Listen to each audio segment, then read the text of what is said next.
So in part B, we are told that the circuit is changed by adding another resistor in parallel.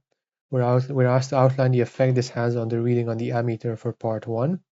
So what we see here is that we added this resistance. So what we should see is that the total resistance of the circuit is decreasing.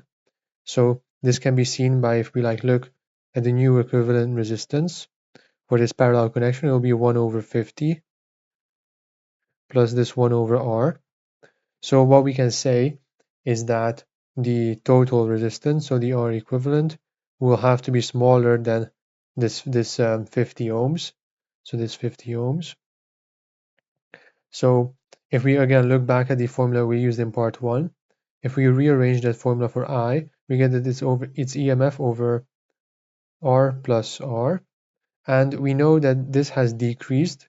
The internal resistance stayed constant, so this also decreases. The EMF is constant, so if this decreases, then the current must increase.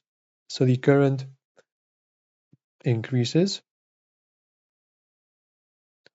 And in part 2 of B, we need to outline the effect this has on the voltmeter. On the voltmeter. So what we have seen is that the current has increased. So what that means is that the potential difference across the internal resistance increases as well.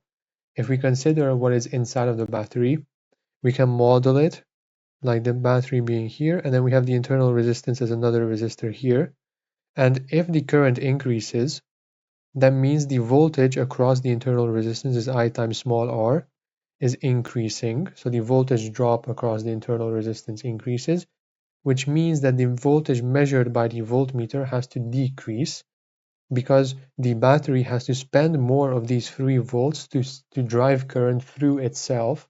Therefore, less current will be available for the remainder of the circuit, which is what this voltmeter is measuring.